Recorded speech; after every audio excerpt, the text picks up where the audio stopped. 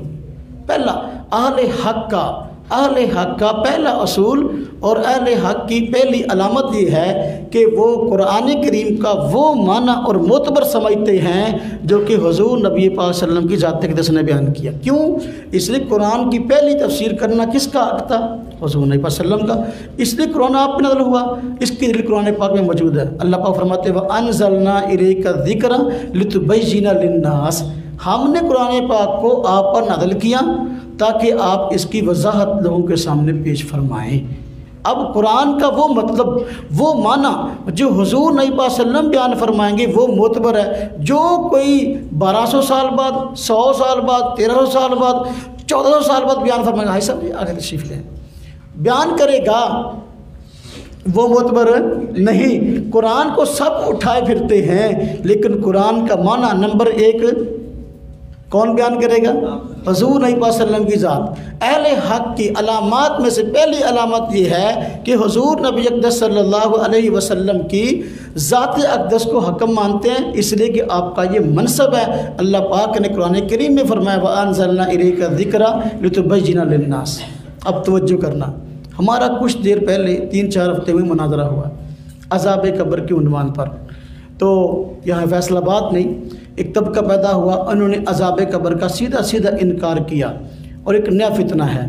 عذاب قبر کا انکار کیا، اس پہ اس نے ایک کتاب بھی لکھی، کیا عذاب قبر برحق ہے؟ تو ہمارے پاس کتاب آئی، تو میں نے کہا بھئی جب تک یہ کتاب نہیں پڑھیں گے اس کے بارے میں رائے قائم نہیں کریں گے۔ ہم نے کتاب پڑھی، کتاب پڑھنے کے بعد جو ہے آگے پھر ہم نے جو ہے اس کو کہا بھئی اب اگر ہم سے گفتگو کرنا چاہتے ہیں تو آ جائیں۔ ان کا شوق تھا کہ ہم نے گفتگو کرنی ہے، ہم نے کتاب پڑھی، کتاب پڑھنے کے بعد اس پر نشانات لگائے، پھر آگے ہم نے گفتگو کی۔ جب میں اس کے پاس گیا، اب وہ حدیث کو نہیں مانتا، وہ قرآن کا نام لیتا ہے، کہتا ہے جی عذاب قبر کا عقیدہ قرآن کے خلاف ہے۔ میں نے کہا میں انشاءاللہ قرآن کریم کی 70 آیات پیش کروں گا اور ثابت کروں گا عذاب قبر کا عقیدہ قرآن کے عین مطابق ہے، لیکن اس سے پہلے یہ فیصلہ ضروری ہے، قرآن کی آیت جو تو پڑھے گا اس کا مطلب کہاں سے لے گا؟ قرآن کی آیت جو میں پڑھوں گا اس کا مطلب کہاں سے لیں گے؟ آیتیں آپ بھی پڑھتے جاؤ گے، آیتیں میں ہی پڑھتا جاؤں گا، آپ اپنا مطلب بیان کرو گے، اس کو میں نہیں مانوں گا، میں اپنا مطلب بیان کروں گا، اس کو تو آپ نہیں مانیں گے۔ پہلے یہ طے کر لیں، قرآن آپ نے بھی پڑھنا ہے، قرآن میں نے بھی پڑھنا ہے۔ آپ کا دعویٰ ہے عذاب قبر کا عقیدہ قرآن کے خلاف ہے، میرا دعویٰ ہے عذاب قبر کا عقیدہ عین قرآن کے مطابق ہے۔ اب میں نے کہا ہم فیصل اور جج حضور نبی پاک صلی اللہ علیہ وسلم کی ذات اقدس کو مان لیتے ہیں، جو فیصلہ آپ فرمائیں گے، آیت کا جو معنی آپ بیان فرمائیں گے وہ معتبر ہے، اور جو معنی آپ بیان نہ فرمائیں گے وہ معتبر نہیں۔ وہ معنی آپ کے حق میں جائے تو آپ کا عقیدہ ٹھیک ہے، میرے حق میں جائے تو میرا عقیدہ ٹھیک ہے۔ اب اس کے پر وہ جو ہے پریشان ہو گیا۔ اب یہ بات اس نے پہلی مرتبہ سنی تھی، کیونکہ ہر باطل قرآن تو پڑھتا ہے لیکن معنی اپنا بیان کرتا ہے۔ میں نے قرآن کریم کی آیات پڑھنا شروع کی، اب میں جو بھی قرآن پاک کی آیت پڑھتا تو اس کا معنی حضور نبی پاک صلی اللہ علیہ وسلم کی ذات اقدس سے پیش کرتا۔ تو جس طرح کہ میں اس پہ موضوع پہ انشاءاللہ کبھی پھر تفصیل سے بات کروں گا، میں نے آگے بات سمجھانی ہے۔ مثال کے طور پر جس طرح کہ قرآن کریم کی آیت ہے النار یعرضون علیہا غدوا وعشیا ویوم القیامۃ ادخلوا آل فرعون اشد العذاب، کہ اللہ پاک قرآن کریم میں فرماتے ہیں فرعون اور اس کے قوم کے متعلق کہ صبح و شام آگ ان پر پیش کی جاتی ہے، اور قیامت کے دن حکم ہوگا کہ ان کو اور سخت عذاب میں داخل کرو۔ اب دیکھو اشد عذاب ان کو دو، ایک عذاب وہ ہے جو آج ہو رہا ہے، ایک عذاب وہ ہے جو قیامت کو ہوگا۔ تو جو آج عذاب ہو رہا ہے النار یعرضون علیہا، یہ قبر کا عذاب ہے، ویوم القیامۃ ادخلوا آل فرعون اشد العذاب، یہ عذاب قیامت کا ہے۔ تو یہ قبر کا عذاب عرض نار کی صورت میں ہے، آگ پر پیش کرنے کی صورت میں، اور جبکہ قیامت کا جو عذاب ہے یہ دخول نار کی صورت میں ہوگا۔ میں نے کہا اب یہ آیت ہے، اب اس کا معنی میں حضور نبی پاک صلی اللہ علیہ وسلم سے پیش کرتا ہوں۔ حضور نبی پاک صلی اللہ علیہ وسلم نے بخاری شریف میں فرمایا، روایت ہے کہ بھئی دیکھو فرعونیوں پر آگ صبح و شام پیش کی جاتی ہے۔ میں نے کہا دیکھو میں نے آیت پڑھی ہے، اور معنی کس سے پیش کیا؟ حضور نبی پاک صلی اللہ علیہ وسلم کی ذات اقدس سے، لہذا معنی وہ معتبر ہوگا جو کہ حضور بیان فرمائیں گے۔ اب اگر تیرے پاس وہ کہتا ہے میں حدیث کا منکر نہیں ہوں، میں کہ ٹھیک ہے نہیں منکر، تو آپ ایسی حدیث پیش کر دو جس میں معنی اس کے خلاف ہو، اگر میں نے حدیث پیش کر دی ہے۔ اب مجھے کہنے لگا حدیث موضوع ہے، میں نے کہا موضوع کہنا تیرا کام نہیں ہے، روایت بخاری میں ہے۔ ہاں جی، کسی ایک محدث نے اس روایت کو موضوع کہا ہو، من گڑت کہا ہو، تو آپ مجھے حوالہ پیش کر دو۔ مجھے کہنے لگا میں نے کتاب لکھی، جواب دو۔ میں نے کہا انشاءاللہ تیری حسرت نہیں رہے گی، اللہ مجھے زندگی دے، میں تیری کتاب کا جواب ضرور لکھوں گا، فی الوقت میں تیرے سامنے بیٹھا ہوں، یہ تیری کتاب ہے، اس کتاب سے تو ایک محدث کا حوالہ پیش کرتے بھی یہ حدیث موضوع ہے۔ اب مناظرے کے اندر وہ اب میں کتاب اس کی پکڑاؤں وہ پیچھے ہو جائے، بھی کتاب تیری ہے، ڈر کیوں رہا ہے؟ اس میں کسی ایک محدث کا حوالہ پیش کر، تو وہ نہیں پیش کر سکا۔ میں نے کہا تو نے خود لکھا ہے کہ محدثین کے اصولوں کے مطابق میں حدیثوں پر جرح کروں گا، تو جب اگر محدثین کے اصولوں پر کیے جرح تو پھر ایک محدث نے اگر اس حدیث کو ضعیف کہا ہو، بلکہ من گڑت کہا ہو، تو آپ دکھاؤ، تو وہ نہ دکھا سکا۔ تو باہر کے بات کرنے کا مقصد یہ ہے، اب قرآن ہماری مشترکہ میراث ہے، سب طبقات فرقے اس کو پیش کرتے ہیں، لیکن قرآن کریم کی آیات کا وہ معنی جو حضور بیان فرمائیں گے وہ معتبر ہے، اور جو کوئی اور بیان کرے وہ معتبر نہیں ہے۔ میرے حق میں ہو تو میرا عقیدہ ٹھیک ہے، کسی اور کے حق میں ہو تو اس کا عقیدہ ٹھیک ہے۔ یہ اہل حق کی پہلی علامت ہے اور اہل حق کا پہلا اصول ہے قرآن کو سمجھنے کا۔ اگر آدمی اس کو اپنا لے پوری زندگی کبھی گمراہ نہیں ہو سکتا۔ آج جو گمراہیاں ہمارے ارد گرد بھٹکی پھر رہی ہیں نا جی، اصل وجہ یہ ہر آدمی قرآن پکڑے ہوئے ہیں، قرآن کو کھولے ہوئے ہیں، اور نیٹ کا دور ہے، ہر آدمی کے آگے جو ہے وہ میڈیا موجود ہے، ہر آدمی قرآن کریم کو تختہ مشق بنائے ہوئے، قرآن کی آیت پڑھتا ہے معنی اپنا بیان کرتا ہے، قرآن کی آیت پڑھتا ہے معنی۔ بھئی ساتھی تھوڑے تھوڑے اپنی ترپائی کو اٹھا کے آگے ہو جائے، ذرا پیچھے جگہ نہیں ہے، تھوڑا سا آگے ہو جائیں، درخواست ہے آپ حضرات سے، تھوڑا تھوڑا تاکہ پیچھے والے ساتھی کو جگہ مل جائے۔ تو میں بات کر رہا تھا کہ آج جو گمراہی پھیلی ہے، کیسے پھیلی ہے کہ قرآن کریم کی آیات تو پڑھتے ہیں لیکن معنی اپنا بیان کرتے ہیں۔ اگر آیات پڑھیں اور معنی حضور نبی پاک صلی اللہ علیہ وسلم سے پیش کریں تو کبھی جھگڑا نہ ہو اور کبھی اختلاف نہ ہو، بلکہ جو ہے اتحاد کی رائیں جو ہے وہ ہموار ہو جائیں، فرقہ بندی کا خاتمہ ہو جائے۔ اب نمبر ایک چیز، دوسری چیز جی ساتھی درمیان والی لائن میں بھی آ سکتے ہیں دوست جی۔ نمبر دو، اب دیکھو قرآن حضور نبی اقدس صلی اللہ علیہ وسلم کی ذات اقدس پہ اترا، قرآن کے وارث براہ راست شارع حضور نبی صلی اللہ علیہ وسلم کی ذات ہے۔ اللہ پاک نے قرآن پاک کو حضور نبی صلی اللہ علیہ وسلم کے سپرد فرمایا، اب آپ کو شارع قرار دیا، جو شرع آپ فرمائیں گے وہ قابل قبول ہے، اور سر آنکھوں پہ۔ باطل فرقے اس کو ایک طرف رکھ کے شرع اپنی کرتے ہیں، یہی ان کی گمراہی کی وجہ ہے۔ کوئی آدمی قرآن پاک کی آیت آپ کو پیش کرے اور آپ اس سے حضور نبی پاک صلی اللہ علیہ وسلم کی رائے اس کے متعلق کیا ہے اس کا مطالبہ کرے، پھر دیکھنا وہ آئیں بائیں شائیں کرے گا اور جو ہے نا اس کے طوطے بھی اڑ جائیں گے۔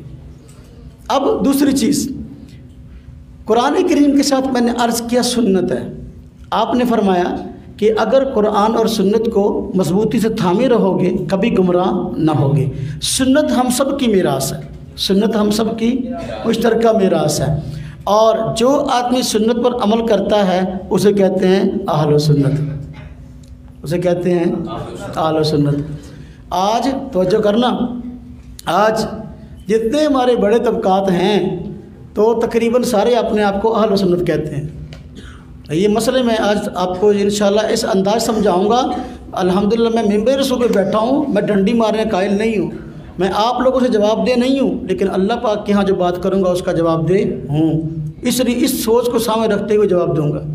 اب توجہ کرنا، میں بھی کہتا ہوں میں اہل سنت ہوں، ہمارے ڈیلی بھائی بھی کہتے ہیں ہم اہل سنت ہیں، اہل حدیث بھائی بھی کہتے ہیں کہ ہم اہل سنت ہیں، بلکہ میرے پاس ایک شیعہ آدمی کتاب پڑھی ہے، وہ اتنی موٹی کتاب ہے اور اس کا عنوان ہے شیعہ ہی اہل سنت ہے، شیعہ ہی۔ یہ بات تو برحق ثابت ہو گئی کہ جب سب اپنے آپ کو اہل سنت کہتے ہیں تو اہل سنت نجات یافتہ جماعت ہے، اور اہل سنت جو ہے یہ اصل میں وہ جماعت ہے کہ حضور نبی پاک صلی اللہ علیہ وسلم نے جن کو نجات یافتہ فرمایا۔ میں اس پہ آ کے تفصیل سے عرض کرتا ہوں، توجہ کرنا۔ اب سنت ہم سب کی میراث ہے، اہل سنت کہنے والے سب لوگ ہیں۔ اب یہ کیسے فیصلہ کریں کہ بھئی مختلف طبقات میں اہل سنت کون ہے، مختلف طبقات میں اہل سنت کون ہے؟ اب اس پہ بات وہی کہ جو کہ دل لگتی جی لگتی اور قرآن کے مطابق اور سنت کے مطابق نبی پاک صلی اللہ علیہ وسلم کی رائے کے مطابق ہے۔ میں آپ سے عرض کروں کہ حضور نبی پاک صلی اللہ علیہ وسلم کی ذات اقدس نے سنتیں کن کو سکھائی تھیں؟ صحابہ کرام۔ اللہ پاک نے قرآن کریم سپرد فرمایا حضور نبی پاک صلی اللہ علیہ وسلم کی ذات اقدس کے، اور نبی پاک صلی اللہ علیہ وسلم نے قرآن بھی کن کو سکھایا؟ صحابہ کرام کو۔ اور سنت کن کو سکھائی؟ دین سارے کا سارا کن کو سکھایا؟ صحابہ کرام کو۔ دیکھو نا، ایمان تو ایمان ہے، جس طرح کہ میں نے پہلے سنن ابن ماجہ کی روایت پیش کی کہ صحابہ فرماتے کہ ہم نے پہلے ایمان سیکھا پھر قرآن سیکھا۔ اب توجہ کرنا، جب انہوں نے پہلے ایمان سیکھا فرمایا پھر قرآن سیکھا۔ اب دیکھو، ایمان لانے کے بعد سب سے پہلا مطالبہ کس چیز کا ہے؟ نماز کا۔ کس چیز کا ہے؟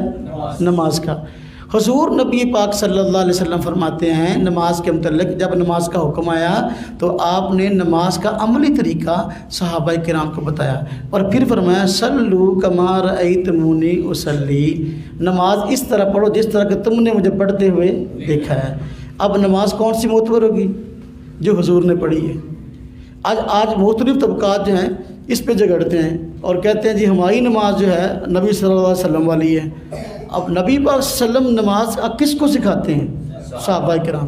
جس کی نماز صحابہ کرام سے ملتی ہے اس کی نماز حضور والی ہے، جس کی نماز صحابہ کرام سے نہیں ملتی اس کی نماز حضور والی نہیں ہے۔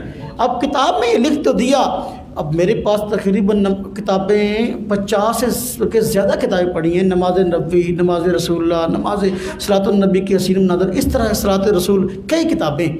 اب ان کتابوں میں شروع میں حدیث یہی لکھی ہوئی ہے، حضور نبی پاک صلی اللہ علیہ وسلم کا فرمان ہے صلو کما رأیتمونی اصلی، نماز اس طرح پڑھنا جس طرح تم نے مجھے پڑھتے ہوئے دیکھا ہے۔ اب یہ نقل کر کے آگے آراء ساری اپنی ہے، حضور کو نہ میں نے دیکھا ہے نہ کسی اور آج کے پائے جانے والے طبقے نے دیکھا ہے، حضور کو کس نے دیکھا ہے؟ صحابہ کرام نے۔ لہذا اب نماز نبوی ڈھونڈنی ہوگی تو کہاں سے ڈھونڈیں گے؟ صحابہ کرام سے۔ میں نے نماز کو بطور مثال کے پیش کیا، وگرنہ روزے کا بھی یہی مسئلہ، زکوٰۃ کا یہی مسئلہ، حج کا بھی یہی مسئلہ، پورے کے پورے دین کا یہی مسئلہ۔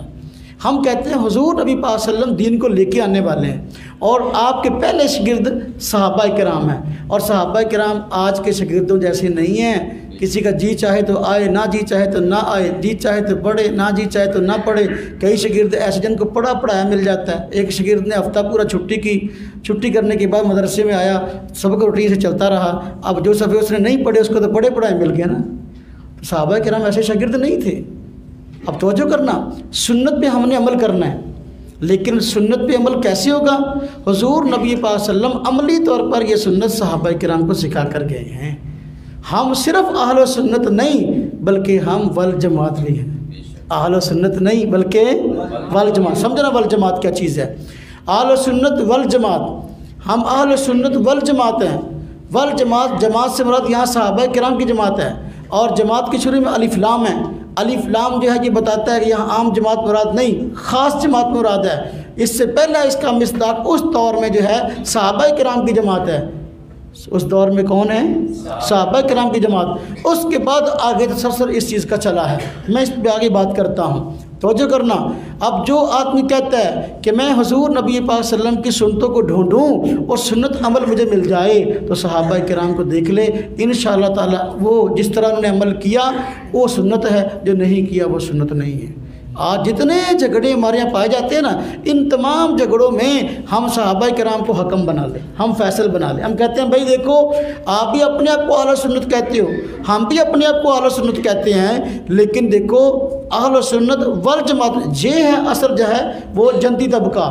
قرآن کریم کی آیت یوم تبیض وجوہ وتسود وجوہ، اللہ پاک فرماتے ہیں قیامت کے دن بہت سارے لوگوں کے چہرے روشن ہوں گے اور بہت سارے لوگوں کے چہرے جو ہیں سیاہ ہوں گے۔ اب صحابی رسول مفسر قرآن حضرت عبداللہ بن عباس رضی اللہ تعالی عنہما اس آیت کی تفسیر بیان فرماتے ہیں۔ تفسیر ابن کثیر میں باقاعدہ یہ روایت موجود ہے اور یہ تشریح موجود ہے، اور تفسیر ابن کثیر وہ تفسیر ہے جو سب کے ہاں قابل قبول ہے، سب نے ترجمے کیے ہیں اس کے۔ اب اس میں کیا فرمایا عبداللہ بن عباس رضی اللہ عنہما نے فرمایا کہ وہ لوگ جن کے چہرے قیامت کے دن چمکیں گے وہ اہل سنت والجماعت ہیں، اور جن کے چہرے قیامت کے دن سیاہ ہوں گے وہ کون ہیں؟ فرمایا وہ اہل بدعت اور تفرقہ باز لوگ ہیں۔ اب توجہ کرنا، معلوم ہوا اہل و سنت بھی ہو والجماعت بھی ہو۔ اب والجماعت صحابہ کرام کی جماعت سب سے پہلے اس کی مصداق ہے، اس لیے کہ اللہ رب العزت نے براہ راست قرآن کریم حضور نبی پاک صلی اللہ علیہ وسلم پہ نازل فرمایا، اور حضور نبی پاک صلی اللہ علیہ وسلم سے قرآن کو اور سنت کو سیکھنے والے صحابہ کرام ہیں۔ اب جو آدمی، توجہ کرنا، جو آدمی صحابہ کرام کو اہل ایمان سمجھتا ہے، صحابہ اکرام کے عمل کو اپنے لیے اتھینٹک سمجھتا ہے، وہ آدمی اہل سنت ہے، اور جو نہیں سمجھتا اہل سنت نہیں۔ توجہ کرنا، اب ایک طبقہ وہ ہے شیعہ حضرات روافض، وہ کہتے ہیں صحابہ کرام جو ہے وہ عام صحابہ کرام جو ہے وہ مومن نہیں تھے۔ نعوذ باللہ، منافقوں والی آیتیں صحابہ کرام پہ فٹ کرتے ہیں۔ آپ دیکھیں صحابہ کرام، اب جو آدمی اپنے آپ کو اہل سنت کہتا ہے اور اگر والجماعت بھی کہتا ہے صحابہ کرام کی جماعت کو جو ہے وہ مومن نہیں مانتا، جب کہ قرآن نے ان کے ایمان کو بطور کسوٹی کے دوسرے لوگوں کے لیے بطور ترازو کا ذکر فرمایا ہے کہ اس وقت کے کافروں کو فرمایا کہ بھائی اس طرح کا ایمان لاؤ جس طرح کا یہ صحابہ لائے ہیں۔ فرمایا بھائی ذاکر اللہم آمنو کما آمن الناس، منافق لوگ وہ طرح طرح کی باتیں کرتے تھے اور دوگلا پالیسی سے کام لیتے تھے، اپنے مفادات کے لیے مسلمانوں کے پاس جاتے تو اپنے آپ کو مسلمان بتاتے، کافروں کے پاس جاتے اپنے آپ کو اسلام کا مخالف بتاتے، اور پھر کہتے ہم تو ہنسی مذاق کر رہے ہیں دوگلا پالیسی کر کے۔ اللہ پاک نے فرمایا وَإِذَا قِيلَ لَهُمْ آمِنُوا، جب ان منافقوں کو کہا جائے ایمان لاؤ، کیسے؟ کما آمن الناس، جیسا کہ دوسرے لوگ ایمان لائے۔ اب جس وقت یہ آیتیں اتر رہی تھی کون لوگ تھے صاحب ایمان؟ صحابہ کرام۔ فرمایا یہ کیا کہتے ہیں؟ یہ کہتے ہیں منافقین کہ ہم ایمان لائیں ان بے وقوفوں کی طرح۔ صحابہ کرام کا یہ بے وقوف ہیں، ان کو تو پتہ نہیں دنیا میں رہنا کیسے ہے، یہ خام خواہ کی تکلیف اور مشقتیں برداشت کر رہے ہیں ایمان لا کر، ہمیں پتہ ہے ہم نے کیا کرنا ہے۔ اللہ فرمایا کہ الا انہم هم السفہاء، بھئی توجہ کر لو، صحابہ کرام تو بیوقوف نہیں ہیں لیکن ان کو بیوقوف سمجھنے والے لوگ بیوقوف ہیں۔ اب صحابہ کرام کے ایمان کو کیا قرار دیا؟ کسوٹی، معیار، ترازو۔ کوئی بھی آدمی کفر سے اسلام کی طرف آئے گا صحابہ جیسا ایمان لائے گا تو قابل قبول ہے۔ اب اسی طرح اللہ پاک قرآن کریم میں فرمایا فَإِنْ آمَنُوا بِمِثْلِ مَا آمَنْتُمْ بِهِ فَقَدِ اهْتَدَوْا، اگر یہ کافر لوگ اے صحابہ اس طرح کا ایمان لائیں گے جس طرح کا اے صحابہ تم لائے ہو، بِمِثْلِ مَا آمَنْتُمْ، ہاں جی فرمایا فَقَدِ اهْتَدَوْا، پھر ہدایت میں آئیں گے۔ معلوم ہوا ایمان وہ قابل قبول ہے جو صحابہ والا ہے، جو ایمان صحابہ والا نہیں ہے وہ قابل قبول نہیں ہے۔ اب جو آدمی اپنے کو اہل سنت کہتا ہے اگر والجماعت ہے اور صحابہ کرام کو با ایمان مانتا ہے تو وہ اہل سنت بھی ہے والجماعت بھی ہے، لیکن جو صحابہ کرام کو با ایمان نہیں مانتا تو کیسا اہل سنت ہے؟ حضور نبی صلی اللہ علیہ وسلم تو سنتے صحابہ کرام کے ثبوت کر کے گئے ہیں، پوری دنیا میں انہوں نے پھیلائی ہیں۔ اب صحابہ کرام کو اللہ پاک نے قرآن کریم کے اندر جنتی شخصیات قرار دیا ہے، ان کو جنت کا سرٹیفکیٹ دیا ہے دنیا کے اندر۔ توجہ کرنا، اب ایک نئی بات سمجھانے لگا ہوں۔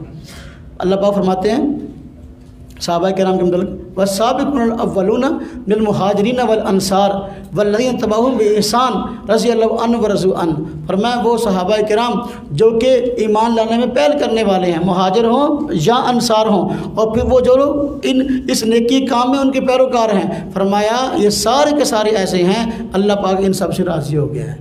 اب دیکھو صحابہ کرام اگر مومن نہیں تھے تو پھر اللہ پاک کی رضا کیسے ملی ہے؟ سمجھائی؟ اور اللہ پاک نے فرمایا ان کے متعلق وَأَعَدَّ لَهُمْ جَنَّاتٍ تَجْرِي مِن تَحْتِهَا الْأَنْهَارُ، اللہ پاک نے ان کے لیے ایسے باغات تیار کر رکھے ہیں جن کی نہریں چلتی ہیں، جنت کا سرٹیفکیٹ دے دیا، اور ڈائریکٹ جنت میں جانے کے لیے پہلے میں نے مسئلہ سمجھا دیا، کیا ایمان کافی ہے؟ عمل صالح بھی ضروری ہے، ایمان بھی ضروری ہے اور عمل صالح بھی ضروری ہے۔ اب صحابہ کرام کو اللہ پاک نے جنتی فرمایا، اور جنتی فرمانا اس بات کی دلیل ہے کہ صحابہ کرام کا ایمان بھی ٹھیک تھا، ان کے اعمال بھی ٹھیک تھے۔ اگر صحابہ کرام کے اعمال ٹھیک نہ ہوتے تو اللہ پاک صحابہ کرام کو ڈائریکٹ جنت کا سرٹیفکیٹ نہ دیتا، اس لیے کہ پہلے میں نے آیت پڑھی ہے، اللہ پاک فرماتے ہیں ڈائریکٹ جنت میں جانے کے لیے کیا ضروری ہے؟ ایمان بھی اور عمل صالح بھی۔ الا الذین آمنوا وعملوا الصالحات فلہم اجر غیر ممنون، جو لوگ ایمان لائیں گے اور اعمال صالحہ کریں گے ان کے لیے اجر نہ ختم ہونے والا۔ اب صحابہ کرام کے لیے اجر نہ ختم ہونے والا کیوں ہے؟ اس لیے کہ صحابہ کرام کا ایمان بھی مثالی تھا، ان کا عمل بھی مثالی تھا۔ اہل سنت والجماعت وہ ہیں جو صحابہ کرام کو مانتے ہیں، ان کو با ایمان بھی مانتے ہیں، اعمال صالحہ والے بھی مانتے ہیں۔ ہمارے ہاں بڑے افسوس سے عرض کروں کہ ہمارے یہاں معاشرے میں ایک طبقہ وہ جو صحابہ کرام کے ایمان پہ شک کرتا ہے اور ان کے ایمان پر جو ہے وہ لمبی چوڑی ادھر ادھر کی باتیں کرتا ہے، تاریخ کی ردی میں پھینکی ہوئی وہ اپنا روایات جن کو محدثین نے مورخین ردی کی ٹوکری میں پھینک دیا ان کو لے کر، جب کہ قرآن ان کو جنتی فرماتا ہے، یہ ایمان پہ بحث کرتا ہے۔ ایک طبقہ ہمارے یہاں آج موجود ہے جو صحابہ کرام کے عمل پہ بحث کرتا ہے، وہ کہتا ہے صحابہ کرام با ایمان تو تھے، با ایمان تھے، ان کے ایمان کی فضائل بیان کرتا ہے، لیکن عمل میں ان کی کوتاہیاں تھیں۔ میرے پاس ایسی درجنوں کتابیں موجود ہیں جو آج فرقہ اہل حدیث کر رہا ہے، درجنوں کتابیں میرے پاس موجود ہیں، انہوں نے صفحات کے صفحات اس بات پہ سیاق کیے ہیں خلفائے راشدین کے فیصلے سنت کے مطابق نہیں تھے، اور صحابہ کرام کے فلاں فلاں فلاں فلاں اعمال سنت کے مطابق نہیں تھے۔ میں آپ سے عرض کروں، اللہ پاک صحابہ کرام کو جنتی فرما رہا ہے، اس لیے کہ ان کا ایمان بھی مثالی ہے اور ان کا عمل بھی مثالی ہے۔ آج کا آدمی ان کے ایمان کو اگر مانتا ہے، عمل کو مثالی نہیں مانتا، آپ مجھے بتائیں قرآن کریم کی ان آیات کے انکار کی طرف بات نہیں جاتی تو اور کیا ہے؟ اور پھر آج اہل سنت والجماعت وہ ہے جو کہ صحابہ کرام کے قول اور فعل کو اپنے لیے دلیل مانے، قول اور فعل کو دلیل مانے۔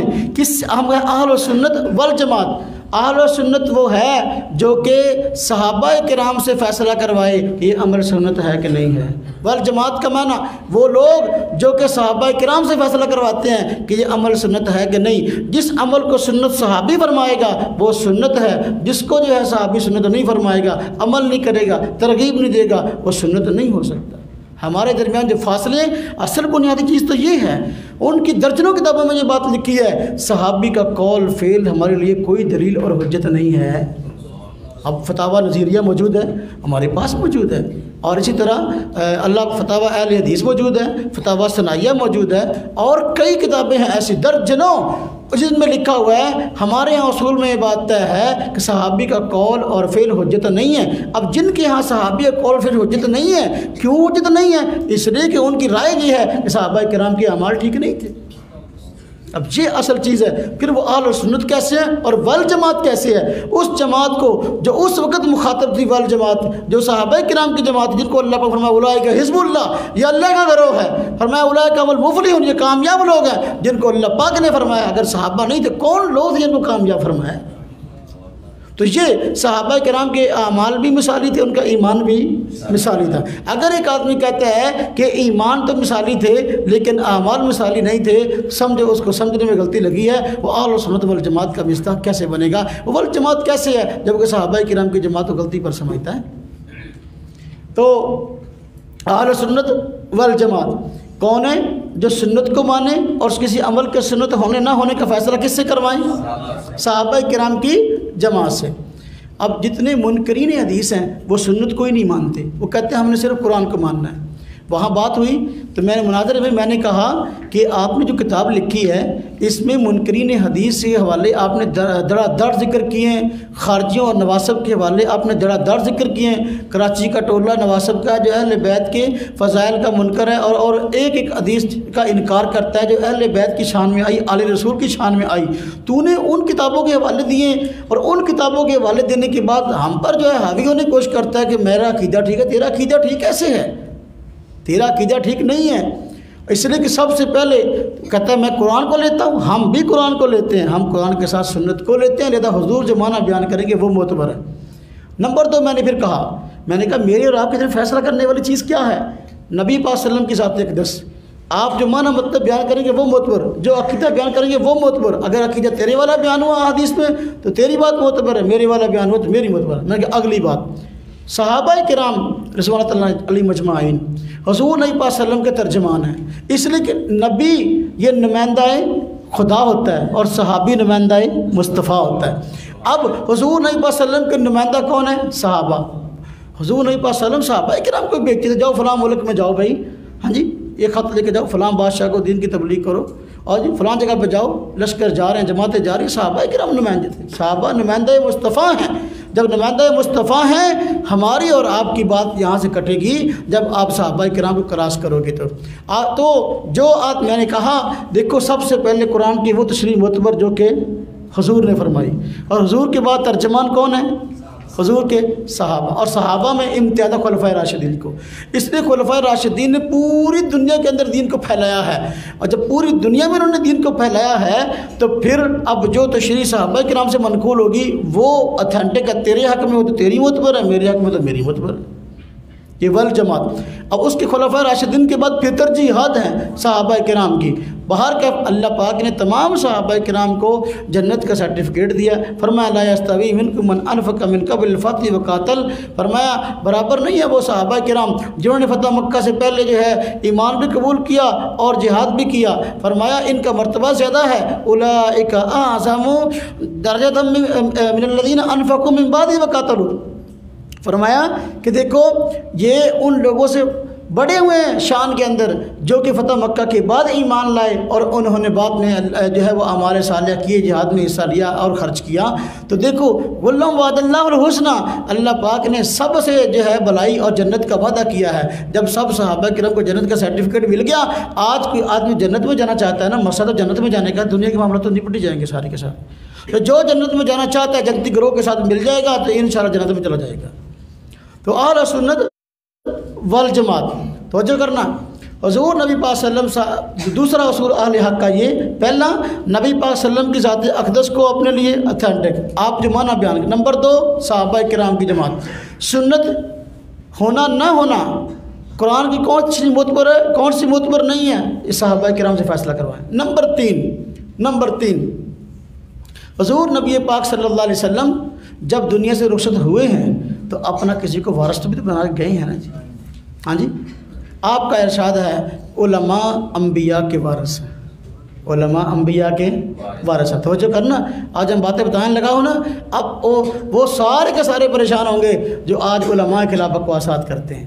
آپ نے فرمایا علماء انبیاء کے وارث ہیں۔ ہاں جی، اب جو آدمی جتنا زیادہ علوم نبوت کو حاصل کرے گا، جتنا بڑا عالم ہوگا، اتنا نبی پاک صلی اللہ علیہ وسلم کا وارث ہے۔ اب علماء انبیاء کے وارث ہیں۔ آج کسی مسئلے کے اندر اختلاف ہو گیا، یہ معاملہ سنت ہے کہ نہیں، اور یہ عقیدہ ٹھیک ہے کہ نہیں، اب حضور نبی پاک صلی اللہ علیہ وسلم کی ذات اقدس خود فیصلہ فرماتی تھی، اب آپ کے بعد کون فیصلہ فرمائے گا؟ آپ کے ورثاء۔ قرآن کا وہ معنی معتبر ہوگا جو علماء بیان کریں گے، اس لیے کہ حضور کے وارث ہیں۔ یہ تیسرا اہل حق کا اصول ہے اور اہل حق کی علامت ہے۔ حضور نبی پاک صلی اللہ علیہ وسلم کی ذات تو کراس نہیں کرتے، آپ خود اپنا وارث علماء کرام کو بنا کر گئے ہیں، علماء انبیاء کے وارث ہیں، تو لہذا ان کی جو تشریح ہوگی وہ معتبر ہوگی، باقی کے معتبر نہیں۔ آج جو حضرات ہمارے معاشرے میں آج دین کو بیان کرنے کے چکر میں ہیں، جب کہ عالم نہیں ہیں، کوئی ڈاکٹر ہے، کوئی پروفیسر ہے، کوئی جو ہے انجینئر ہے، کوئی کچھ ہے، ہمیں اس سے غرض نہیں ہے۔ دیکھو کوئی بھی ہے، وہ حضور نبی پاک صلی اللہ علیہ وسلم کا وارث نہیں ہے۔ ہمارا جھگڑا ان سے یہ نہیں ہے کہ ذاتیات کا کوئی مسئلہ ہو، کوئی جائیداد کا مسئلہ ہو، کسی سے کوئی مسئلہ نہیں ہے جائیداد کا نہ ذاتیات کا۔ ہمارا جو اختلاف ہے وہ اصل یہ ہے، ہم چاہتے ہیں جس آدمی نے قرآن و سنت کی بات کرنی ہے تو وہ عالم بن جائے، قرآن و سنت کی بات کرے گا عالم بن جائے گا، تو اس فیلڈ میں اب بات کر سکتا ہے۔ جتوں اگے لوائی دیا حمدہ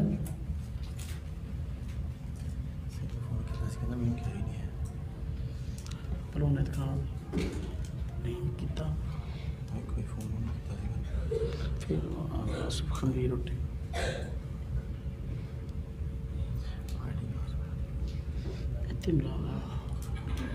اگر نہیں ملتی روٹی تو نہیں ملتی، نان لبانی درمیان میں کھانے کی بات آ گئی تھی۔ تو ہمارا جو مسئلہ ہے ذاتیات کا نہیں ہے۔ ہم کہتے ہیں کوئی آدمی دین کا ترجمان بننا چاہتا ہے تو وہ عالم بنے، لیکن کسی بھی شعبے کا ترجمان بنتا ہے تو پہلے اس فن میں آ کر زندگی گزارنی پڑتی ہے۔ کوئی آدمی لا اور قانون پہ اگر بات کرنا چاہتا ہے تو پہلے لا پڑھ کے آئے گا نا۔ اگر وہ کلینک کھولنا چاہتا ہے، اسپتال کھولنا چاہتا ہے، میڈیکل پڑھ کے آئے گا نا۔ اگر کوئی اور انجینئر کے معاملات ہیں وہ اس میں دخل دینا چاہتا ہے تو پہلے پڑھ کے آئے گا نا اس فن کی چیزیں۔ ہمارا یہ معاملہ، ہم کہتے ہیں جو آدمی علم دین کا ترجمان بننا چاہتا ہے پہلے عالم بن کے آئے۔ اصل مسئلہ یہ ہے، وہ بعض لوگ کہتے ہیں او جی ہم سے جلتے ہیں، ہمارے اتنے سبسکرائبر، ہمیں سبسکرائبر سے کوئی غرض نہیں ہے۔ جتنے فلمی اداکار، گانے والے، ناچنے والے اور گند کو پھیلانے والے، ان کے سبسکرائبر بہت زیادہ ہیں، کنجروں کے بہت زیادہ ہوتے ہیں، ہمیں اس سے کوئی غرض نہیں ہے۔ ہاں جی، ہمیں اس بات سے غرض ہے کہ حضور نبی پاک صلی اللہ علیہ وسلم کا وارث کون ہے؟ تو علماء انبیاء کے وارث ہیں۔ جو آدمی علماء کی تشریح پر اعتبار کرتا ہے سمجھو اہل حق ہے، جو علماء کی تشریح کو نہیں لیتا وہ اہل حق نہیں۔ کتنی علامتیں ہوئی اہل حق کی؟ 3۔ چوتھی علامت نمبر 4، حضور نبی پاک صلی اللہ علیہ وسلم اپنی امت کو بیار و مددگار نہیں چھوڑ کے گئے۔ یہ ہمارا قصور ہے کہ ہم نے آج تک اس چیز کو پڑھا نہیں ہے، سیکھا نہیں ہے۔ نبی پاک صلی اللہ علیہ وسلم کا فرمان ہے میری امت 73 فرقوں میں بٹ جائے گی۔ بنی اسرائیل 72 فرقوں میں بٹ گئے تھے اور میری امت 73 فرقوں میں بٹ جائے گی، اور ان میں سے ایک ایسی جماعت ہے جو کہ جنت میں جائے گی، باقی سب دوزخ میں جائیں گے۔ اب توجہ کرنا، صحابی رسول حضرت عبداللہ بن عمر بن عاص پوچھتے ہیں یا رسول اللہ صلی اللہ علیہ وسلم یہ کون لوگ ہیں جو جنت میں جائیں گے؟ من ہی یا رسول اللہ صلی اللہ علیہ وسلم، وہ کون ہے؟ اور فرمایا ما انا علیہ و اصحابی، وہ ہیں جو کہ میرے موقف پر اور صحابہ کرام کے موقف پر ہیں۔ ہاں جی، یا آپ نے فرمایا نہیں یعش منکم فسیرا اختلافاً کثیرا، کہ تم میں سے جو بھی آدمی زندہ رہے گا اختلافات بہت زیادہ دیکھے گا۔ فرمایا ایسے موقع پر علیکم بسنتی و سنت خلفاء الراشدین المہدیین، میری سنت کو لینا اور خلفاء راشدین کی سنت کو لینا۔ اب یہ دیکھو واضح ارشاد ہے۔ اور پھر آج بہت سارے دعوے دار ہوں گے ایسے کہ ہم حضور نبی پاک صلی اللہ علیہ وسلم کی سنت کو لیے ہوئے ہیں اور خلفاء راشدین کی بات کرتے ہیں، ان سے ہی بات کو لیتے ہیں، فیصلہ کیسے ہوگا؟ اس کے لیے میں چوتھی جو ہے نا ایک بڑی علامت اہل حق کی اور چوتھا اصول ذکر کرنے لگا ہوں۔ آپ نے فرمایا کہ جنتی گروہ ایک ہے، باقی سب دوزخی ہیں، 72 کے 72۔ آج ہر آدمی کہتا ہے کہ بھئی وہ جو جنتی میں جانے والا نا وہ ہم ہیں، باقی سب دوزخی ہیں۔ لیکن حضور نبی پاک صلی اللہ علیہ وسلم میں کیا فیصلہ فرماتے ہیں؟ ہاں جی، نمبر 1 آپ نے اس سلسلے میں فرمایا کہ بھئی واہی الجماعہ، کیا فرمایا؟ واہی الجماعہ، جو جنت میں جانے والا طبقہ ہے وہ بڑی جماعت ہوگی۔ کیا ہوگی؟ بڑی جماعت۔ بڑی جماعت اہل حق، آپ نے فرمایا، آپ کا ارشاد ہے کہ قیامت تک اللہ رب العزت ایک ایسی جماعت کو باقی رکھے گا جو کہ دین کو صحیح انداز میں اور صحیح طور پر لوگوں کے سامنے پیش کرے گی، حتیٰ کہ جاہل لوگوں نے تعویلات پیش کی ہوں گی اور جو بہت سارے باطل لوگوں نے جو ہے اس کے جو تحریفات دین میں کی ہوں گی، یہ ان تعویلات کو اور تحریفات کو ایک طرف رکھ کے صحیح دین کو لوگوں کے سامنے پیش کرنے والے ہوں گے۔ فرمایا کہ یہ لوگ ہمیشہ زندہ رہیں گے حتیٰ یاتی اللہ، اپنا فرمایا حتیٰ امر اللہ، یہاں تک کہ اللہ کا حکم آ جائے۔ اب دیکھو قیامت تک ایک جماعت نے باقی رہنا ہے جو کہ دین کی ترجمان ہے۔ اب فرمایا واہی الجماع، وہ جماعت ہے، ایک ہے فرقہ، ایک ہے جماعت۔ تو جو کرنا آج بعض جماعتیں ایسی جن کے کارکن دنیا کے اندر 5 ہیں 6 ہیں، وہ جماعت وہ دیکھ رہے ہو کہ جماعت کا لفظ ہے لیکن جماعت نہیں، جماع واہی الجماع، فرمایا وہ جماعت ہے۔ اب توجہ کرنا، آپ نے فرمایا جماعت کسی سلسلے میں، فرمایا اتبعوا سواد الاعظم، بڑی جماعت کی پیروی کرو، ہمن شذ فی النار، جو آدمی بڑی جماعت سے کٹ گیا وہ کٹا ہوا الگ جو کے اندر پھینک دیا جائے گا۔ جماعتیں کئی ہیں، سب اپنے آپ کو اہل حق کہتے ہیں کہ فرقے 73 ہیں، 73 میں سے جو ہے نا 72 دوزخی اور میں جنتی، لیکن جنتی کون ہوگا؟ جو بڑی جماعت چلی آ رہی ہے۔ بڑی جماعت سے جو بھی کٹے گا الگ ہوگا، وہ فرقہ ہے۔ فرقہ کہتے ہیں چھوٹے گروہ کو، اور جماعت جو شروع سے چلی آ رہی ہے مسلمانوں کی بڑی جماعت ہے۔ اب دیکھو اہل سنت والجماعت میں حنفی بھی ہیں، مالکی بھی ہے، شافعی بھی ہے، حنبلی بھی ہے، پوری دنیا ہے، 98% لوگ ہیں۔ اب یہی لوگ ہیں اب الجماع۔ فرمایا نبی پاک صلی اللہ علیہ وسلم نے فرمایا کہ ید اللہ علی الجماع، جماعت پر اللہ کا ہاتھ ہے، جماعت پر اللہ پاک کی مدد ہے، جماعت کے ساتھ اللہ پاک کی تائید ہے۔ اب ایک فرقہ وہ ہے جو دنیا کے اندر جو ہے وہ اللہ آپ کو معاف اور ہم سب کو معاف فرمائے، دنیا کے اندر اس کی تعداد جو ہے چند گنے چنے بندے ہیں۔ اب وہ جماعت کا مصداق کیسے ہوگا؟ آپ نے فرمایا بڑی جماعت کی پیروی کرو۔ معلوم ہوا جو بڑی جماعت ہے وہ اہل حق ہے، اور بڑی جماعت سے کٹے ہوئے لوگ جو ہیں وہ ان 72 فرقوں میں سے فرقے ہیں جن کے بارے میں آپ نے فرمایا کہ یہ دوزخ میں جانے والے ہیں۔ آج ہمارے یہاں ایک قریب ایک جگہ بنی ہے تو جماعت المسلمین والے، تو انہوں نے مرکز یہاں بنایا، انہوں نے کہا پنجاب کا مرکز ہے، پنجاب کا اجتماع ہوتا ہے بندہ 100 ہوتا ہے، اجتماع پنجاب کا تو بندہ 100، اور وہ کہتے ہیں هو سماکم المسلمین، آیت پڑھتے ہیں، ہاں جی ہم مسلمین ہیں، اللہ پاک نے ہمارا نام مسلمین رکھا ہے، اور بنی ہے 1980 کے قریب، اس سے پہلے جماعت کا وجود نہیں تھا۔ مسعود احمد BS جب پیدا نہیں ہوا تو جماعت کہاں تھی؟ اب ایک اور مسلمین نکلی کراچی سے، اپنا کیپٹن مسعود الدین عثمانی کی، ہاں جی انہوں نے وہ مسلمین پہلے تو اس نے اپنی جماعت کا نام حزب اللہ رکھا، اللہ کی جماعت، وہ پھر آپس میں لڑ پڑے، دونوں بھائی تھے، اپنا کیپٹن مسعود الدین عثمانی اور اس کا ایک دوسرا بھائی تھا، آپس میں لڑ پڑے، انہوں نے اس کو جماعت سے نکال دیا، اس پہ قبضہ کر لیا، اس نے اپنی مسلمین الگ بنا لی، پھر یہ دونوں آپس میں لڑ پڑے، اپنا اس کے بعد پھر 2 گروہ میں بٹ گئے، انہوں نے کہا امام مہدی نہیں آئیں گے، ایک اور گروہ اٹھا، اس نے کہا حضرت عیسیٰ بھی نہیں آئیں گے، مولوی ہادی ان سے الگ ہوا، وہی مسلمین ہے، پھر ایک اور ڈاکٹر بشیر احمد ہے، اس نے جماعت نکالی مسلمین، تو ان سے ایک اور الگ ہوا، کراچی میں امیر بیٹھا، تو اس کا ایک رسالہ میرے پاس پہنچا، میں نے کہا بطور ہنسی مذاق کے، میں نے کہا ماشاءاللہ آپ جماعت کے کتنے افراد ہیں؟ کہتا جی الحمدللہ 7 ہیں پورے ملک میں۔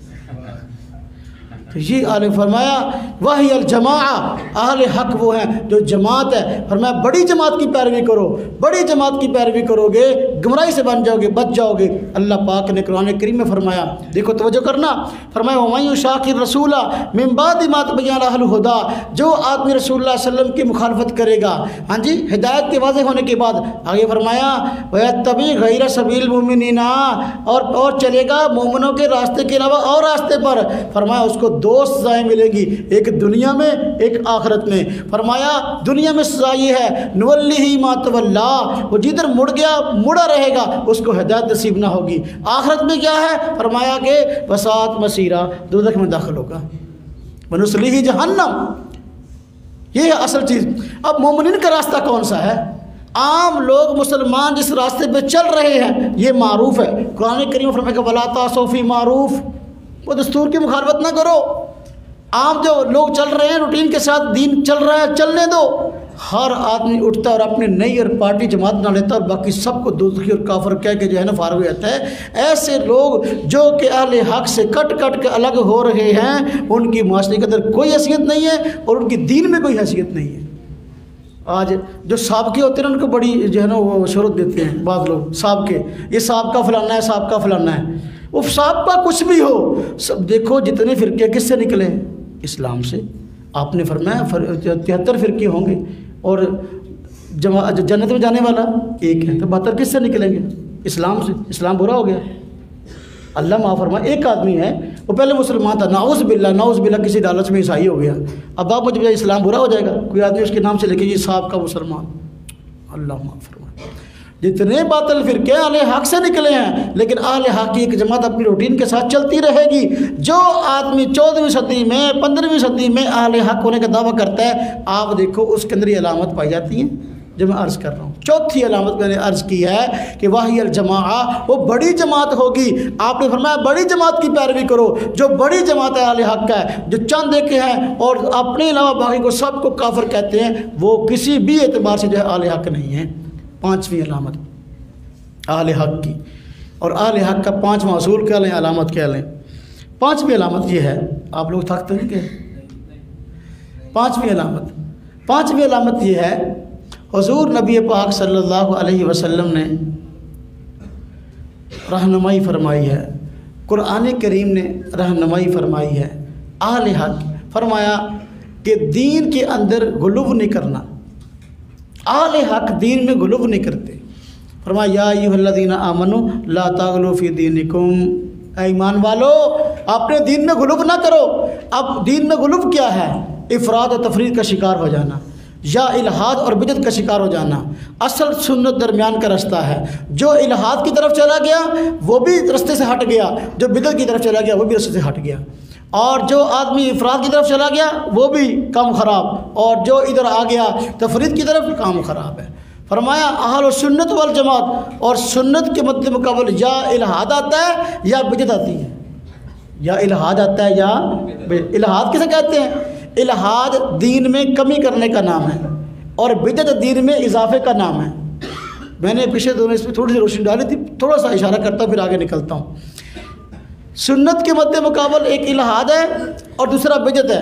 الہاد بھی غلو کی پیداوار ہے، بدعت بھی غلو کی پیداوار ہے۔ دین میں غلو کرنے سے منع کیا گیا، اعتدال کا راستہ اختیار کرنے کا حکم دیا گیا ہے۔ الہاد کا معنی کمی کرنا اور بدعت کا معنی اضافہ کرنا۔ میں اس کی مثال دیتا ہوں، میرے شیخ حضرت متکلم اسلام مولانا الیاس گمن صاحب دامت فیوزہم دیا کرتے ہیں کہ دیکھو انسان کاشتکار کھیتی کاشت کرتا ہے، جب کھیتی کاشت کرتا ہے اس کو نقصان دینے والی دو طرح کی چیزیں سامنے آ جاتی ہیں، ایک جڑی بوٹیاں اور دوسرا کیڑے مکوڑے۔ جڑی بوٹیاں ادھر گندم بھی جو ہے اوپر کو آ رہی ہے اور ساتھ بوٹیاں جڑی بوٹیاں بھی اوپر آ رہی ہیں۔ جو رنگ گندم کا ہے سبز اور وہ رنگ جڑی بوٹیوں کا ہے، گندم بھی سبز رنگ کی ہے، اس کا پودے کی بات کر رہا ہوں، اور اس کا مد مقابل جڑی بوٹیاں ان کا رنگ بھی سبز ہے۔ اب جڑی بوٹیاں یہ شو کر رہی ہوتی ہیں کہ ہم بھی اس فصل کا حصہ ہیں، حالانکہ فصل کا حصہ کاشتکار نے سو کاشت نہیں کیا ہوتا، وہ تو اب اپنا اللہ معاف فرمائے نقصان دہ ہیں۔ اب ظاہر بات ہے جس فصل کے اندر جڑی بوٹیاں جتنی زیادہ ہوں گی اتنی گندم کمزور ہوگی، در حقیقت وہ گندم کو کمزور کر رہی ہیں، اور جتنی بدعات ہیں وہ دین کے رنگ میں آتی ہیں اور اسی رنگ میں پیش کی جاتی ہیں، لہذا جتنی بدعات ہوتی چلی جائیں گی، بڑھتی چلی جائیں گی، اتنی سنتیں چھوٹتی جائیں گی۔ حضور نبی پاک صلی اللہ علیہ وسلم کا فرمان ہے کہ بھئی آپ نے فرمایا کہ جو آدمی جس طرح کی بدعت اختیار کرتا ہے اس سے اس طرح کی سنت چھوٹ جاتی ہے۔ بدعت کو اختیار کرنے کا وبال یہ ہے اس سے اس طرح کی سنت کمزور، جس طرح کے جنازے کے بعد دعا کر لو، سارے وہاں کھڑے ہو گئے، اب وہیں سے دعا کے سارے نکل گئے اور قبر پر دعا جو ہے وہاں بندہ ہی نہیں ہے۔ تو جس معاملے میں آدمی دعا کے مسئلے میں بدعت اختیار کی اسی طرح کی سنت چھوٹ گئی۔ تو جو آدمی بدعت کو اختیار کرتا ہے کام خراب ہے۔ تو بدعات دین میں اضافے کا نام ہے اور جبکہ الہاد دین میں کمی کا نام ہے۔ یہ فصل جب اس کو ذمہ دار گوڈی چوکی کرتا ہے، جڑی بوٹیوں کو جو کھیڑتا ہے تاکہ گندم اوپر آئے، اور کوئی بھی فصل ہے وہ اوپر آئے، کپاس ہے کوئی اور ہے، اب جب وہ تھوڑا سا اور اوپر آتی ہے اب کیڑے مکوڑے سونڈیاں حملہ آور ہوتی ہیں، اور سونڈیاں حملہ آور ہوتی ہیں، کیڑے مکوڑے وہ کیا کرتے ہیں فصل کو کاٹ کاٹ کے نیچے پھینک رہے ہوتے ہیں، فصل کو کاٹ کاٹ کے نیچے، یعنی جو فصل ہے اس کا نقصان کر رہے ہوتے ہیں۔ یہی الہاد ہے۔ الہاد کا معنی دین میں کمی کرنا، دین کے ثابت شدہ مسائل کا انکار کرنا۔ صدیوں سے آج تک قرآن کریم کی تعلیم بھی ہے، سنت کی تعلیم بھی ہے، صحابہ کرام کا عمل بھی ہے اور سلف صالحین کا عمل بھی ہے، اس کے باوجود کہہ دیا یہ مسئلہ جو ہے یہ تو دین کا مسئلہ ہی نہیں ہے، اس کا انکار یہ کیا ہے؟ الہاد۔ تو الہاد دین میں کمی کا نام ہے اور بدعت دین میں اضافے کا نام ہے۔ تو یہ دونوں چیزیں نقصان پہنچاتی ہیں۔ اصل سنت ہے حضور نبی پاک صلی اللہ علیہ وسلم اور قرآن کی تعلیم دین میں غلو نہ کیا جائے۔ اہل سنت والجماعت کا یہ طرز عمل ہے کہ وہ ہمیشہ سے جو ہے وہ اعتدال کا راستہ اختیار کرتے ہیں اور غلو سے بچتے ہیں۔ میں ایک دو تین مثالیں عرض کرتا ہوں۔ ماضی میں فرقے گزرے ہیں، اسلام کے جو پہلے فرقے ہیں وہ خوارج، نواسب، روافظ، یہ اسلام کے پہلے فرقے جو اسلام میں پیدا ہوئے ہیں۔ اب اس کے بین بیچ کے اندر اہل سنت والجماعت کا موقف ہے۔ اب خوارج کہتے تھے جو نعوذ باللہ حضرت معاویہ رضی اللہ عنہ ان کے ساتھ صحابہ ہیں وہ بھی مسلمان نہیں ہیں، حضرت علی رضی اللہ عنہ بھی مسلمان نہیں رہے، ان کے ساتھ والی مسلمان سب کو کافر۔ تو اور ناسبی اور رافضی یہ کیا تھے؟ ناسبی وہ ہیں جو اہل بیت آل رسول کے جتنے فضائل قرآن و سنت کے اندر آئے ہیں ان سب کا انکار کریں، حتیٰ کہ جو ناسبی ہیں، میں نے بتایا یہ جو عذاب قبر کا منکر سے مناظرہ ہوا یہ بھی ناسبی تھا۔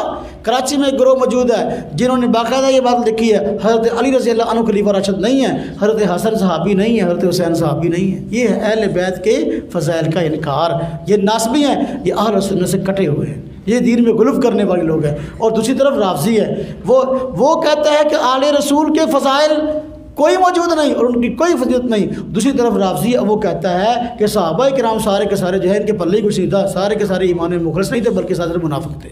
اب یہ ہے ان کے درمیان میں اہل سنت والجماعت ہے جو دین میں غلو سے بچے ہوئے ہیں. وہ کہتے ہیں آل رسول اپنی جگہ پر الحمدللہ اہل حق ہیں اور برحق ہیں, صحابہ کرام اپنی جگہ برحق ہیں.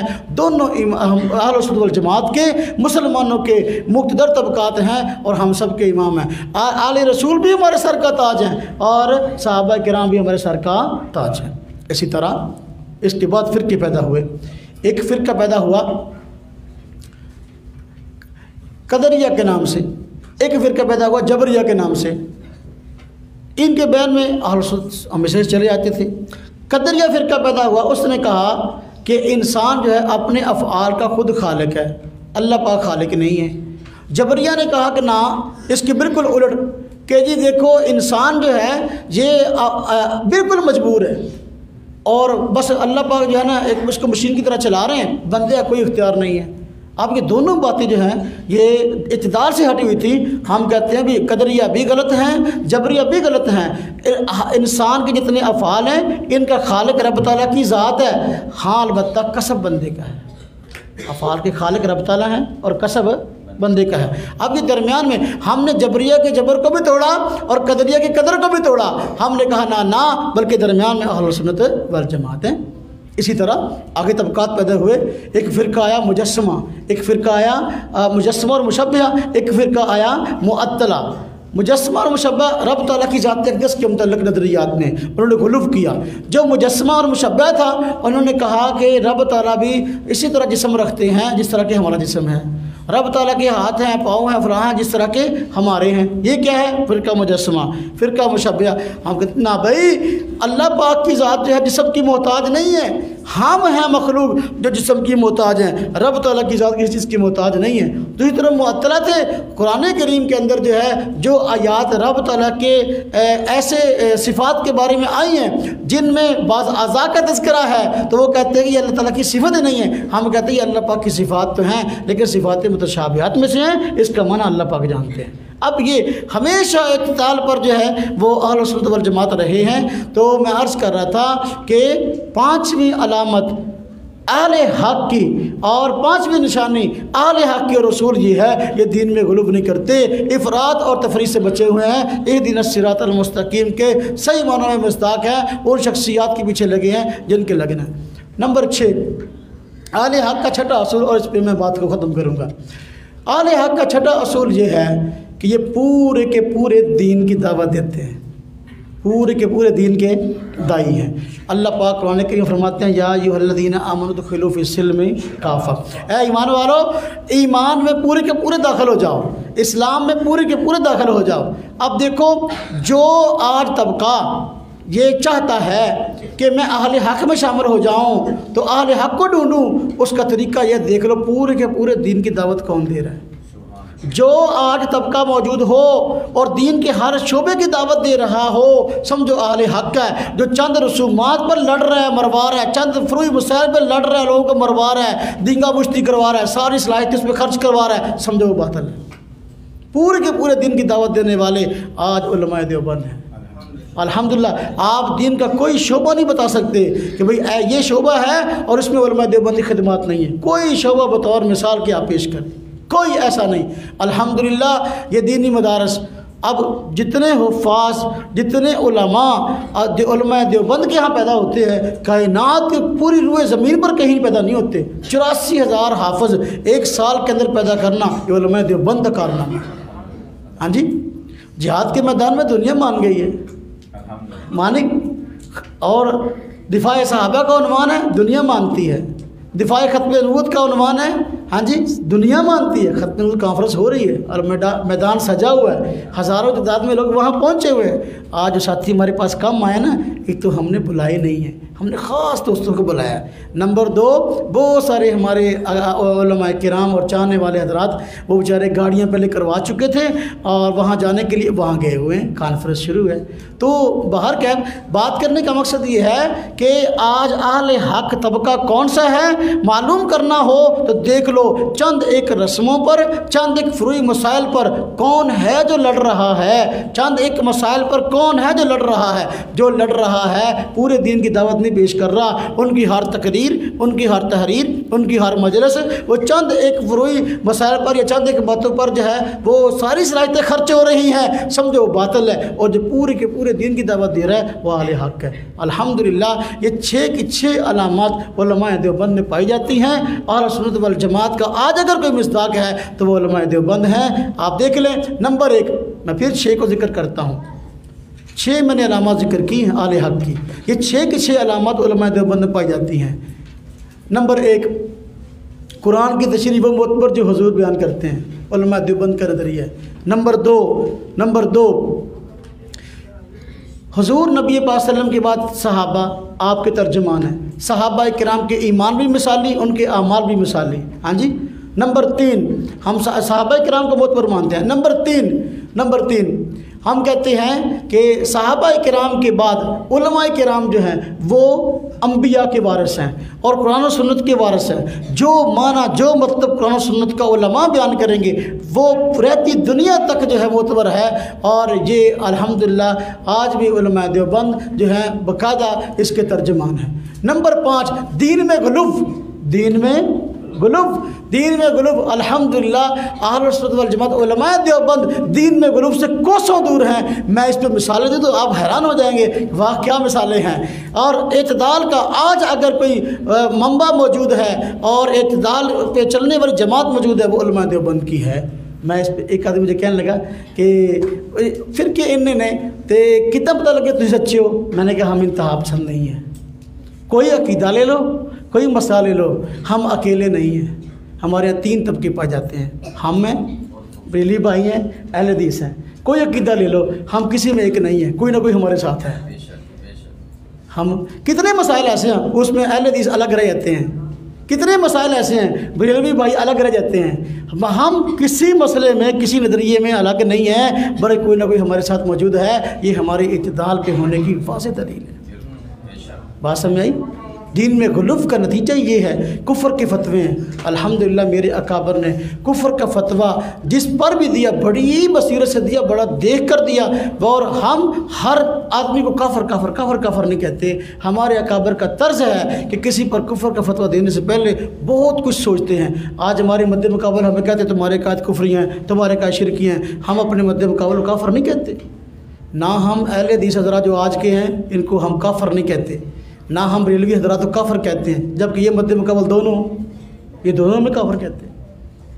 یہ اس سے بڑی اعتدال کی اور دلیل کیا ہوگی مجھے بتائیں آپ؟ تو باہر کا دین میں غلو الحمدللہ علماء دیوبند دین میں غلو سے جو ہے بالکل بچے ہوئے ہیں۔ اور نمبر 6 میں نے علامت بتائی کہ پورے کے پورے دین کی دعوت الحمدللہ ہماری تبلیغی جماعت پوری دنیا میں کام کر رہی ہے۔ بڑا زور لگایا، کسی نے سنی دعوت اسلامی بنا کر، کسی نے ویسے دعوت اسلامی بنا کر، سنی تبلیغی جماعت بنا کر، کسی نے اب ایک جماعت بنی محمدی تبلیغی جماعت۔ ہاں جی، محمدی تبلیغی جماعت۔ ہاں جی، وہ بیچاروں اپنا یہاں بھی ایک مرکز بنا چھوٹے بائی پاس کے پاس، اور رات میں انہوں کو ککڑ کھوا دیا، مرغے کھوا دیا، بستر دن دیا، اور پھر بندہ کوئی نہیں جانتا۔ ہاں جی، ایسا نہ کرو۔ ہم کہتے ہیں ہماری تبلیغی جماعت ہے نا الحمدللہ نہ یہ کسی سے زکوٰۃ مانگتی ہے، نہ کسی سے صدقے مانگتے ہیں، نہ قرآن اپنا قربانی کھالے مانگتے ہیں، نہ انہوں نے ہر چوکر محلے کے اندر گلے رکھے ہوئے ہیں۔ یہ اپنے جیب سے پیسہ خرچ کر کے جاتے ہیں، اپنے کمرے میں بستر اٹھا کے جاتے ہیں، ان کے آگے بستر بچھے ہوئے نہیں ہوتے۔ اس لیے پوری دنیا نے زور لگا لیا تبلیغی جماعت کے مقابلے میں کوئی اس طرح کام کر کے دکھائیں۔ الحمدللہ چونکہ یہ خلاص ہے، میں کل بلکہ 2-3 دن پہلے اپنے بچوں کو بتا رہا تھا کہ حضرت شیخ الیاس رحمۃ اللہ علیہ تبلیغی جماعت کے بانی ہیں، انہوں نے تبلیغی جماعت کو کیسے آگے جو ہے ترقی دی، ان کا اخلاص اس کے اندر شامل ہے۔ وہ میواتی وہ پہلی قوم جو کہ سب سے پہلے شیخ الیاس رحمۃ اللہ علیہ کی جو ہے مخاطب تھی، آپ ان کو جو ہے وہ اپنا پنجابی کے اندر حکے تار کے دندے ہوں سے کہ میری بات سن۔ ہاں جی،